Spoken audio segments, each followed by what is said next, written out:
बोले गंगा मैया की जय। देखो, राजा परीक्षित कथा के बड़े रसिक हैं। कोई भी प्रसंग मिल जाए वे बिना पूछे नहीं रहते। सुखदेव जी से उन्होंने पूछा, महाराज वृत्तासुर तो राक्षस था,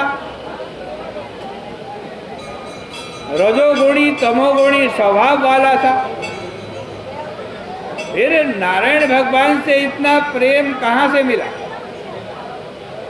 बड़े बड़े महात्माओं, निर्मलात्मा ऋषियों और शुद्ध सत्वात्मा देवताओं की भी भक्ति प्रायः भगवान के चरणारविंद में नहीं होती है, क्योंकि भगवान के चरण में भक्ति होना बहुत मुश्किल है। हजारों लाखों में कोई कोई सिद्ध होता है और फिर करोड़ों सिद्धों में एक भगवान का भक्त हो पाता। मुक्तानामपि सिद्धानां नारायण परायण सुदुर्लभ प्रशांतात्मा कोटिस्वपि महामुने। इसलिए परीक्षित पूछते हैं कि ऐसी भक्ति वृत्तासुर के हृदय में कहाँ से आई? आप कृपा करके मुझे समझाइए। परीक्षित का प्रश्न सुन करके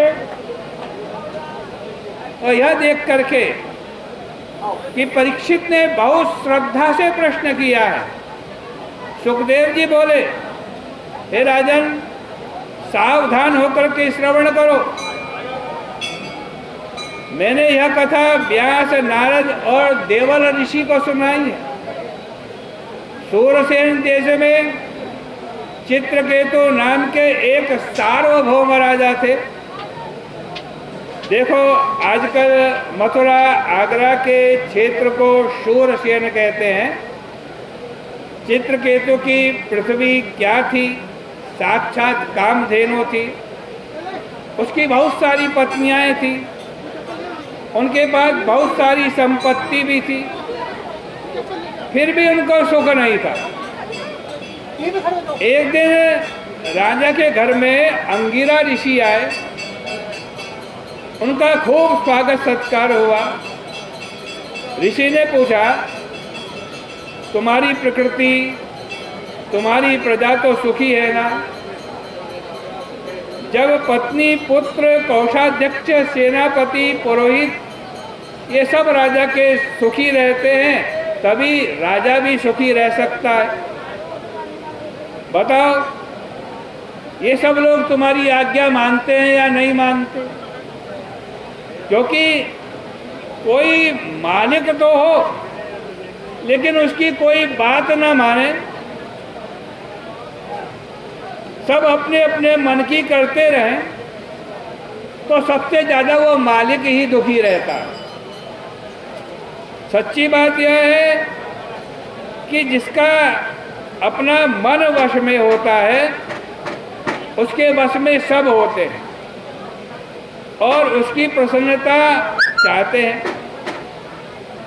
अंगिरा ऋषि ने पूछा, हे राजन, तुमको कोई चिंता हो, दुख हो तो मैं बतलाओ।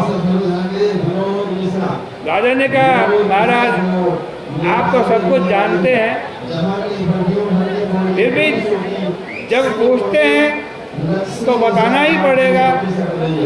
मेरे पास संपत्ति, पत्नी, राज्य, प्रजा सब कुछ है, लेकिन बेटा नहीं है।